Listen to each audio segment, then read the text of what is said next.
they look at Asia. It's very difficult for Europeans to shed that perspective of their own experience and to see it from a different perspective, which is Asian. I think he once did a dissertation comparing Ashoka to Qin Shi Huang. Ashoka, after terrible violence, after the bloody battle of Kalinga, saw the violence that he had wrought on the subcontinent, decided to become Buddhist and change the way India was governed. Asians are ancient peoples, and we've gone through a period when we were like Europeans in the last 2,000 years. There's a wisdom that wars are expensive, uncertain outcomes. You must know war, but the objective of war is peace. Kishore, dear friends, before the Arab Spring, President Mubarak visited Al Jazeera in Qatar. Many Arab governments were tormented by Al Jazeera's criticisms of their policies. And he said, at the time Al Jazeera was a small outfit, he said, so much noise coming out from this little matchbox. Your APP is a matchbox, and a lot of noise comes out from it. And this book of 61 essays is a trove of perspectives about the challenges confronting us in the region. That a small outfit like APP could do this is remarkable. And it is not cacophonic noise. It has an underlying theme, what emanates from it, which is a bias for peace. When Kishore told me he was moving there to start this peace program and invited me to join him for some interviews, I wondered why he was doing it. Then I remembered that when we were colleagues in the foreign ministry, he was always looking for solutions to problems. You know, in any foreign ministry, there are hawks and there are doves. It's much easier to be a hawk. It's much more difficult to be a dove. If you have sharp claws, teeth, if you have curve, you can be a hawk. And you can solve problems in a muscular way. But if there are limitations, you have to understand the reality and understand your interlocutors and understand perspectives from their standpoint. So even if you have a big meat cleaver, it's okay, just chop up a carcass. But if you have a small knife, you better understand the anatomy of the carcass and know where the joints and tendons are and work your way through. And the result will be much less blood and much better meat. Kishore has always been like that. Confronted with an issue, it could be Malaysia, it could be China, it could be Indonesia, his counsel will always be, hey, can we see things from this perspective? And when we start seeing problems from the other person's perspective, and we can only do it if we respect the interlocutor, then the possibility of win-win outcomes becomes possible. You don't achieve peace by adopting it as a woke cause. And none of the essays in this book are woke essays. They are in the tradition of realpolitik, but from different perspectives, some of which we may reasonably disagree with, but always with a bias for solution, for peace. So, in order to achieve peace, there must be a certain Machiavellian cunning. You see, you must understand how people react, what motivates them, what animates them, what's important to them, what their interests are, what their fears are, what their hopes are. You know, when I was going to the Vatican to help in Pope Francis's reform program, we had a priest secretary, a Scotsman, wonderful with the English language, but with a great sense of humor. One day after dinner, we had a limited budget, so it was in a cheap restaurant, but never bad food in Italy. He said, George, Francis is cunning. He said he's unbelievably cunning. Now, that did not diminish my estimation of Pope Francis one iota, because how could you be a pope, an Argentinian, albeit of Italian descent, working in an Italian environment, presiding over a universal church if you were not cunning? A few years later, after another such dinner in Rome, he said, this man is holy. He's genuinely holy. Now, normally, the more you know a person, your view of him becomes a bit more jaded. And maybe when you're along in the job, you become a bit more cynical. So when he said that, I thought it was wonderful. He's cunning, which is a job requirement, but he's also holy, which is a mission requirement. How is it?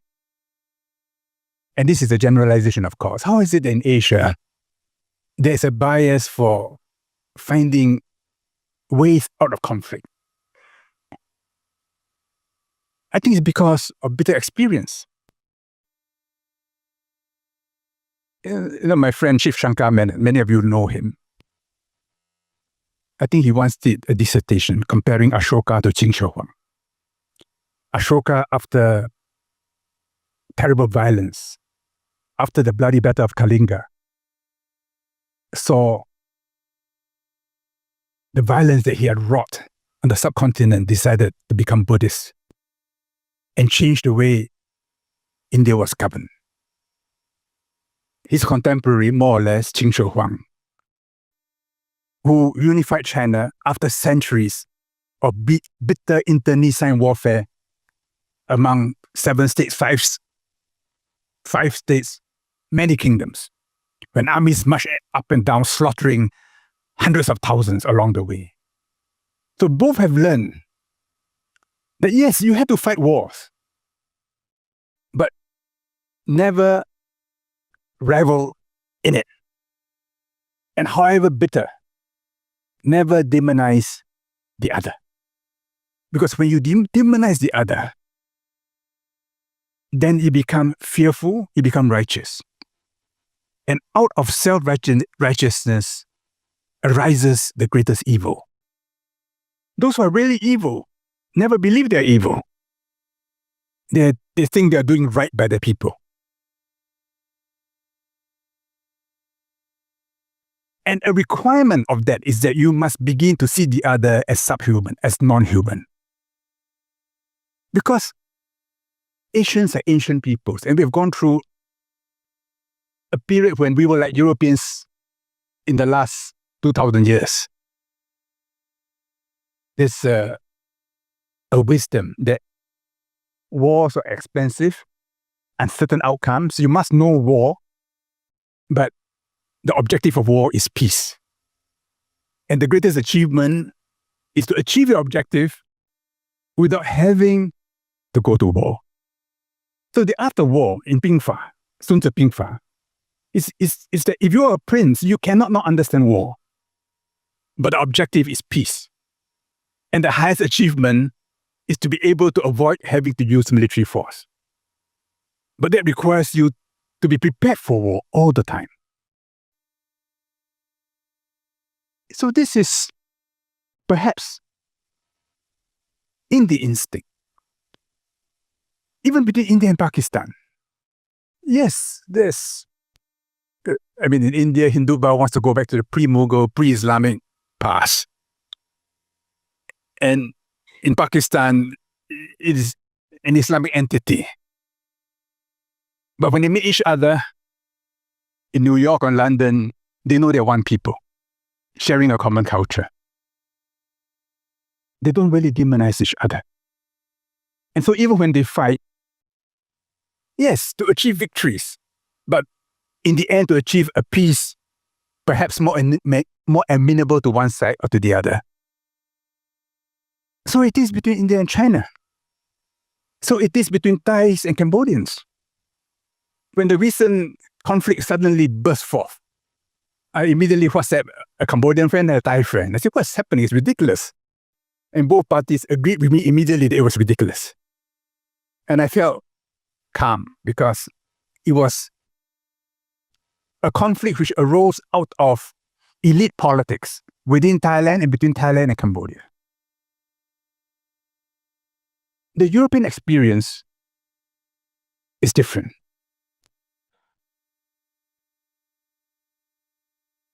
And that's perhaps the reason for the ferment that the European crucible always has, and why it has probably contributed more to world civilization than any other region on earth. I mean, when you look at Ukraine, look at that land over centuries. It's never had stable borders. So there is no final solution. You want to diminish Russia. You may for a while. But can you extinguish the Russian people? And among the Slavic people, there are Catholics, there are Orthodox, there are Muslims. They are from different traditions. There are Eastern Slavs, Northern Slavs, Southern Slavs, Western Slavs. They carry conflicts in their history. But at the same time, they share much in common.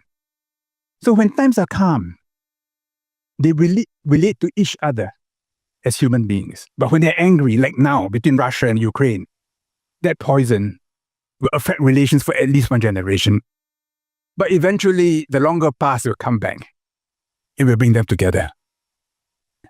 I like the Hungarians, I was there, spent 5 days, I'll be going back there again. They got spunk. They're a bit quixotic sometimes in their ways. They call it the Hossa spirit.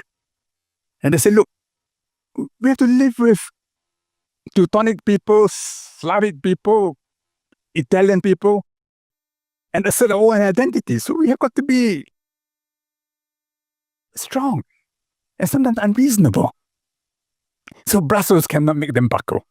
And the more Brussels push them, the more determined they are to be Hungarian. So yeah, whether it is Catalonia or Portugal or Ireland, each feels passionately its own history. But they know they're European. They share a common heritage. And in the European Union, they came together and created the longest period of peace ever. Then they forgot the history and thought that they could merrily move eastwards and say it was a legal right. And when they look at Asia, it's very difficult for Europeans to shed that perspective of their own experience and to see it from a different perspective, which is Asian. To me, it's a bit tiresome that they keep on talking about the Thucydidean trap in Asia. Because if you're European, the experiences of the Peloponnesian War, of Rome, of the 30 Years' War, are relevant to today's politics. But if you're in Asia, the historical references are very different. And many Indians, even Pakistanis, in their calmer moments will go back to the Bhagavad Gita, and the reflection between Arjuna and Krishna before a war that had to be fought, but a war that would be fought without bloodlust, even though blood had to be shed, with sorrow. So this instinct in us, which suffuses the essays in this book, this spirit is very important and it should be nourished. But mind you, when we, through our own lenses, try to understand Western behavior, we will misunderstand them. It's difficult to understand Trump through the art of war. I mean, you could read the art of the deal. It's difficult to understand European politics through the experiences of South Asia and East Asia. And here in Southeast Asia, Wang Gungwu has this wonderful metaphor that Singapore is where the mandalas of India and China overlap. Using that same metaphor, Southeast Asia is where the mandalas of China, India, and the West overlap to different intensities in the 10 different countries. But they all feel the aura of those 3 mandalas. So we have a certain advantage in understanding both East Asia, South Asia, and the West in a way which we may not find in China, in India, or the West. So the work which ARI, which APP does, in a sense, can only be done in Southeast Asia, and perhaps only in Singapore, which was makes it so special. It may be a small outfit, but you know the prayer, the hymn, let there be peace on earth, but let it begin with me. Because if in me there's no peace, then all my talk about peace is hypocrisy. The wish is the mother of the thought. If in the heart there is peace, the mind will turn to peace, and the actions will follow. Always with a certain cunning, with a sense of reality. Like the Holy Father, who was very cunning, but also very holy. This is the worthwhile objective. Thank you.